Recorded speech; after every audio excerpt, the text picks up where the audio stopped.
Hi అండి. మేము మొన్న కాళేశ్వరం వెళ్ళాం కదా! అక్కడ మేము డైరెక్ట్‌గా గోదావరికెళ్ళి అక్కడ స్నానం చేశాము. ఈ కాళేశ్వర ముక్తేశ్వర దేవాలయం అనేది గోదావరి నది ఒడిన పవిత్ర క్షేత్రం అని చెప్పారు. గోదావరికి వెళ్ళేటప్పుడు మెయిన్ ఎంట్రన్స్‌లో ఉంది కమాన్ ఉంది చూడండి. అదేంటి కాళేశ్వరిని, ముక్తేశ్వరిని లింగాలున్నాయి 2. అలాగే నది ఒడ్డున అమ్మవారి విగ్రహం కూడా ఉంది. మేమైతే కొంచెం ముందు వెళ్ళాము. అందుకని వెనకాల మా వాళ్ళ కోసం వెయిట్ చేస్తూ అలా ఉండిపోయాము. ఇక్కడ గోదావరి, ప్రాణహిత మరియు సరస్వతి నదుల అంతర్వాహిని కలిసే త్రివేణి సంగమం ఉందని నమ్ముతారు. అందుకే దీనిని దక్షిణ త్రివేణి సంగమంగా భావిస్తారు.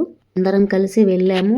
అక్కడ అందరూ స్నానాలు చేశాక దీపాలు వదలాలనుకున్నాం మేము. ఎప్పుడు వీలు కాదు కదా మనం దీపాలు వదలడం. సో వెళ్ళినప్పుడే వదలాలనుకున్నాం. పిల్లలైతే మేము కూడా దీపాలు వదిలేస్తామన్నారు. ఫస్ట్ అయితే వాళ్ళు వేశారు. తర్వాత మేము కూడా పిల్లల తర్వాత మేము కూడా దీపాలు వదిలాము వాటర్లో. మేమైతే ఈవినింగ్ టైంలో వెళ్ళాము కదా! ఇంక మార్నింగ్ స్నానం చేయాలనుకున్నాం కానీ అమ్మో!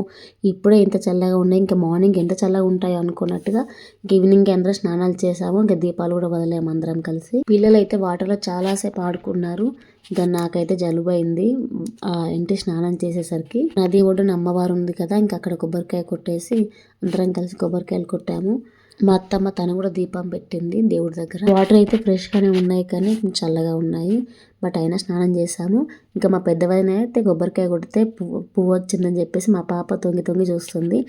పిల్లలందరూ స్నానాలు చేసి ఇంకా రెడీగా ఉన్నాం వెళ్ళడానికని. ఇక్కడ సరస్వతి పుష్కరాలు జరుగుతాయంట. ఇక్కడ స్నానం చేయడం వల్ల చాలా మంచిదని, అది ఇంకా పుష్కరాల సమయంలో స్నానం చేయడం ఇంకా చాలా మంచిదని నమ్ముతారు. వాటర్ అయితే చాలా లోపలికి ఉన్నాయి. అంటే వర్షాలు పడితే కొంచెం ముందుకు వస్తాయి కదా! ఇంకా ఇప్పుడైతే చాలా లోపలికి ఉన్నాయి. స్నానం చేసి ఇంకా దీపం పెట్టుకొని కూడా బయలుదేరాము. ఎందుకంటే మళ్ళీ దేవుడి దర్శనం చేసుకొని రూమ్కి కూడా వెళ్ళాలి కదా! ఇంకా నేను మా వదిన దర్శనంకి వెళ్ళేసరికి నైట్ అయిపోయింది మాకు.